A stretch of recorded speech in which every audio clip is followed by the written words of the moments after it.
जैसा कि हमने अभी तक देखा कि कैसे प्रज्ञा के हाथों की सील बनते ही उसके पीछे एक 10 मीटर ऊंची परछाई आकर खड़ी हो जाती है। अब आगे जैसे ही राजकुमारी की नज़र प्रज्ञा के पीछे खड़ी परछाई पर पड़ती है तो एक पल के लिए खौफ के मारे वो वही जमी खड़ी रह जाती है। वही दूसरी तरफ राजकुमारी को इस तरह देख प्रज्ञा के चेहरे पर एक मुस्कान आ जाती है। तभी प्रज्ञा उस परछाई को राजकुमारी पर हमला करने का इशारा करती है और प्रज्ञा का इशारा मिलते ही वो परछाई अपने कदम राजकुमारी की तरफ बढ़ा लेती है। जिसे अपनी तरफ आता देख एक पल को तो राजकुमारी का भी दिमाग सुन्न हो जाता है, पर फिर वो किसी तरह अपने आप को संभालती है और अपने सामने एक सुनहरे रंग की दीवार बना लेती है। पर उस परछाई पर तो उस ताकतवर दीवार का भी कुछ फर्क नहीं पड़ता और वो बस हल्के से उस दीवार पर अपना मुक्का मारता ही है कि वो दीवार सबकी नज़रों से ओझल हो जाती है। पर इसके बाद भी उस काली परछाई का हाथ नहीं रुकता, बल्कि उसके हाथ से और भी ज्यादा खतरनाक शक्तियां निकलते हुए सीधा राजकुमारी की ओर जाने लगती है।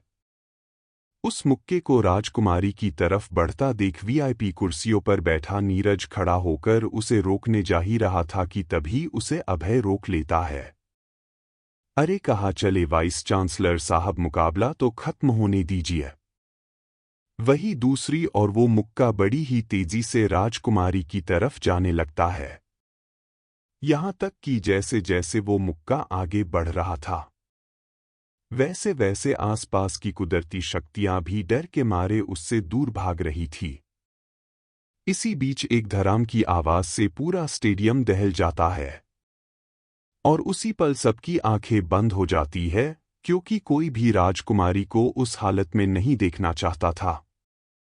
कुछ देर तक कोई आवाज नहीं आते देख सब अपनी आंखें खोलते हैं और सामने का नजारा देखकर दंग रह जाते हैं, क्योंकि उनके सामने एक लड़का ऊपर से नीचे तक एक सुनहरे कवच में ढका खड़ा था, जिसने बस अपने एक हाथ से ही उस परछाई का मुक्का रोक रखा था, मानो वो उसके लिए कुछ हो ही नहीं।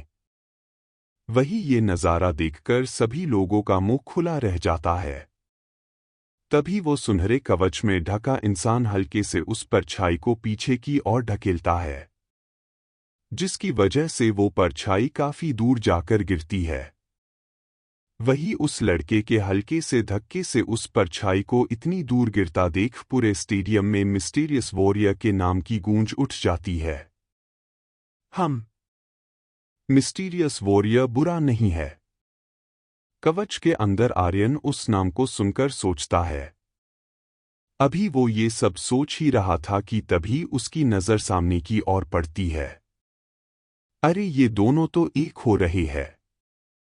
सुनो, तुम जो भी हो जाओ, जाकर उस परछाई को प्रज्ञा से मिलने से रोको, नहीं तो। अभी राजकुमारी ने इतना ही बोला था कि आर्यन अपने कदम उनकी ओर बढ़ा लेता है, पर जब तक वो उन तक पहुंचता तब तक वो दोनों एक हो चुके थे और उन दोनों को एक दूसरे से मिलते ही आसपास एक बहुत ही खतरनाक शक्तियों की लहर फैल जाती है, जो कि आर्यन को भी वहां से कुछ दूर तक फेंकने में कामयाब होती है। तभी प्रज्ञा, जो कि अब पूरी तरह बदल चुकी थी, वो आर्यन की तरफ देखते हुए एक मुस्कान देती है। तभी प्रज्ञा अपने हाथों से कुछ शक्तियों की लहर को आर्यन की तरफ भेजती है, जिन्हें आर्यन बड़ी आसानी के साथ खत्म कर देता है। अभी आर्यन ये सोच ही रहा था कि अब आगे क्या करना है, तभी सिस्टम से उसे एक नोटिफिकेशन आता है, हेवनली बॉडी अगले 5 मिनट में निष्क्रिय हो जाएगी। क्या? पर क्यों? सिस्टम की बात सुन आर्यन अपने मन ही मन कहता है, पर उसे सिस्टम से कोई जवाब नहीं मिलता। तभी वो अपनी नज़रों को सामने की ओर करता है और अचानक ही वो अपनी जगह से गायब हो जाता है। वही आर्यन को अपनी जगह से गायब होता देख प्रज्ञा के चेहरे पर भी तनाव आने लगता है। ठीक उसी वक्त आर्यन, जो कि अपनी हिवेनली बॉडी के अंदर था, वो अचानक ही प्रज्ञा के पीछे आकर खड़ा हो जाता है। तभी आर्यन अपनी पूरी ताकत को अपनी मुट्ठी में जमा करने लगता है। जिसकी वजह से आसपास का मौसम अचानक से काला पड़ने लगता है। यहां तक कि आसमान में बिजलियां भी चमकने लगती है। यही नहीं बल्कि आसपास की सारी कुदरती शक्तियां भी वहां से दूर भागने लगती है, मानो वो भी आर्यन से डर रही हो। तभी आर्यन अपने उस मुक्के को प्रज्ञा की ओर बढ़ा देता है। वही अचानक से ही आर्यन के इतने खतरनाक हमले को अपनी तरफ आता देख प्रज्ञा भी जल्दी से अपनी काली परछाई की ताकत इस्तेमाल कर एक बहुत शक्तिशाली कवच अपने चारों ओर बना लेती है। पर इस बार वो कवच भी आर्यन के मुक्के को ज्यादा देर सह नहीं पाता और टूटकर बिखर जाता है। इसके साथ ही वो काली परछाई भी गायब होने लगती है, जिसकी वजह से प्रज्ञा के मुंह से खून की उल्टियां होने लगती है। अरे इसने तो सच में काली परछाई को हरा दिया। स्टेडियम में बैठा एक लड़का आर्यन को देखते हुए कहता है, जो कि अभी भी पूरी तरह सुनहरे कवच से ढका हुआ था। हाँ यार, वो भी तब जब वो प्रज्ञा के शरीर में मिल चुकी थी। उसके साथ में बैठी एक सुंदर लड़की आर्यन को गौर से देखते हुए कहती है, हाँ यार, काश मेरा बॉयफ्रेंड भी इतना ताकतवर होता। एक और लड़की आर्यन को देखते हुए कहती है, तेरा बॉयफ्रेंड वो निकम्मा। कहा वो और कहा ये। मैं तो इसी को अपना बॉयफ्रेंड बना लेती। साथ में बैठी एक दूसरी लड़की पहली वाली का जवाब देते हुए कहती है। तभी अचानक ही वो सुनहरा शरीर सबकी आंखों के सामने ही वहां से ओझल हो जाता है। तभी राजकुमारी अचानक से ही आर्यन की तरफ देखती है तो वो उसे अपनी जगह पर नहीं दिखता, जिसकी वजह से वो आसपास हर जगह देखने लगती है। तभी वो उसे स्टेडियम में एक दूसरी जगह बैठा दिखता है।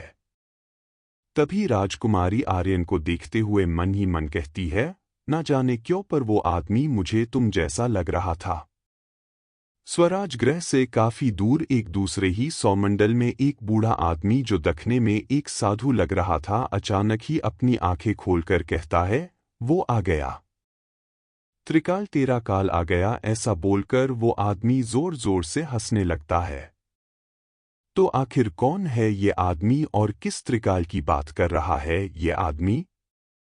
क्या आर्यन के दोबारा से जन्मे जाने के पीछे है कोई बहुत बड़ा रहस्य? जानने के लिए देखते रहिए जादूगरों का जादूगर।